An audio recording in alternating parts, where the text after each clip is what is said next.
Story 1. This is the story of how one conversation made me question a friendship I thought was unbreakable. My best friend gossiped about me to my ex, and out of everything that's happened, this is what hurts the most. He's someone I genuinely dislike and am still trying to heal from, but he's like a brother to her. I never asked her to choose sides, I just expected loyalty. What hurts isn't that they talk, it's what she said. There was an incident where I reacted strongly because I was trying to protect her. I felt she was being disrespected, so I stepped in. Maybe I was emotional, maybe I didn't handle it perfectly. But my intention wasn't to control anyone or create drama, it was to defend her. When she caught up with my ex, she twisted that situation. She made it sound like I'm some controlling person who fights over nothing. She left out the part where I was standing up for her and kept only what made me look unreasonable.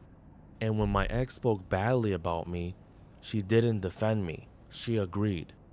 That's the part that keeps replaying in my head. Because she knows me, she knows I don't act out of cruelty. Yet in that moment, she chose to stay comfortable with him instead of protecting me. It feels like she cared more about keeping things smooth than about my dignity. When I confronted her, she sent a long apology. She said she didn't mean to hurt me. She said she didn't want to explain the full story to him, so she simplified it and it came out wrong. She promised she would never do that again. But that explanation hurt too, because simplifying meant removing the context that justified me. It felt like she protected her image while quietly damaging mine, like she saved face and let me look bad. If she had said those things to her other friends, I'd be upset, but it wouldn't hurt like this. This is my ex, someone I'm trying to detach from. Knowing she helped shape a negative version of me in his head feels like betrayal. The hardest part is that I love her. We've shared so much. She feels like family. I don't want to lose that over one situation, but it doesn't feel small. Part of me wants to accept her apology and move on. Part of me wants space. And part of me wonders if something between us quietly broke. I don't know if forgiving her means I'm strong or if staying means I'm ignoring a red flag. I'm stuck between protecting my peace and protecting a friendship I once thought was unbreakable. And I honestly don't know what the right choice is. Second story. I met the perfect guy, or at least that's what I thought. 3 months later, my life felt like a psychological thriller. I met him at a friend's birthday dinner. He wasn't flashy or loud, just calm and attentive. He asked real questions, remembered small details, and walked me to my car at the end of the night. He texted before I even got home. Within a few weeks, we were inseparable. The first 2 months felt unreal. Flowers for no reason, late night drives, falling asleep on FaceTime. He told me he'd never felt this connected to someone before. He looked at me like I was everything. I believed him. I fell fast. Around month 3, things shifted. It started small. Who were you texting? Why does that guy like your picture? I thought it was insecurity. I reassured him constantly. I even let him look through my phone once just to prove I wasn't hiding anything. But it didn't calm him. The accusations got worse. If I worked late, I was cheating. If I didn't reply fast enough, I must be with someone. He'd start explosive arguments over nothing, then apologize the next day with tears and promises. I kept telling myself he was just scared to lose me. I didn't realize people who cheat often project. The first time I caught him was by accident. A message popped up on his phone while he was in the shower. It was explicit. My stomach dropped. When I confronted him, he cried, said it meant nothing, said he had issues, said he'd change, and I stayed. Then I caught him again, and again. Each time I forgave him, I felt smaller. Somewhere in the middle of all this, he started asking me for money. At first, it sounded reasonable. My paycheck's late, I'm short on rent, my card got frozen, I had a stable job, I loved him. Of course I helped. A few hundred here, a few hundred there, sometimes cash, sometimes transfers. If I hesitated, he'd get distant. I hated that distance, so I stopped questioning it.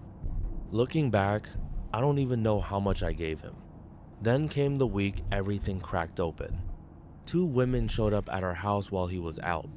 One calmly told me she'd been seeing him for months. A few days later, another showed up at my job, smirking, almost enjoying it. I confronted him. He said they were crazy, said they were obsessed, said they wanted money from him. Money. I still didn't connect it. After that week, something strange happened. He stopped touching me completely. We had been extremely active before. Suddenly, he wouldn't even hug me. If I tried to initiate anything, he'd pull away. Then, one night, he asked if I could sleep in the guest room because he drooled. It sounded ridiculous, but I was emotionally drained, so I agreed. For a month, we lived like roommates. He stopped going out, stopped partying, stayed home, tense and quiet. I thought maybe guilt had changed him. I didn't know he was scared. One morning, there was aggressive knocking at the door. It was his best friend's brother's girlfriend. She looked pale and shaken. We sat on the porch and she asked how badly my relationship had been affected. I didn't understand. When I told her we weren't even sleeping in the same bed, she started panic crying and called her boyfriend, screaming, "She probably has it too." Have what? That's when everything spilled out. Those two women weren't just sleeping with him. They were supplying him with drugs. Hard drugs. The money he'd been asking me for wasn't rent. It wasn't bills. It was drugs.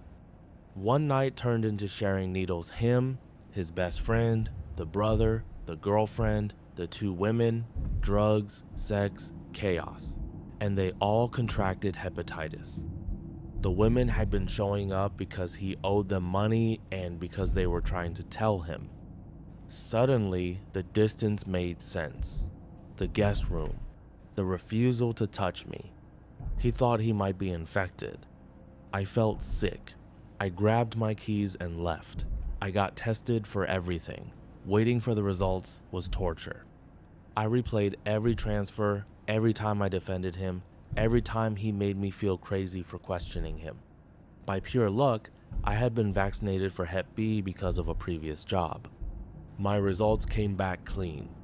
I cried in my car from relief and from anger. All that money, all those lies, all that projection.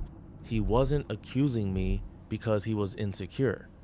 He was accusing me because he knew what he was hiding. When I confronted him with the truth, he didn't deny it.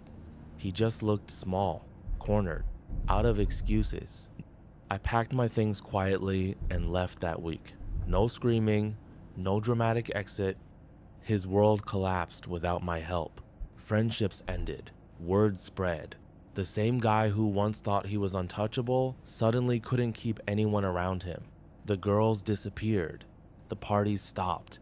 The image cracked. I didn't have to ruin him. He did that himself. And the strangest part? The rejection that hurt the most, being pushed into the guest room, being untouched, is probably what saved me. Sometimes what feels like heartbreak is protection. And sometimes the money you think you're investing in love is just funding someone else's destruction. Thanks for watching.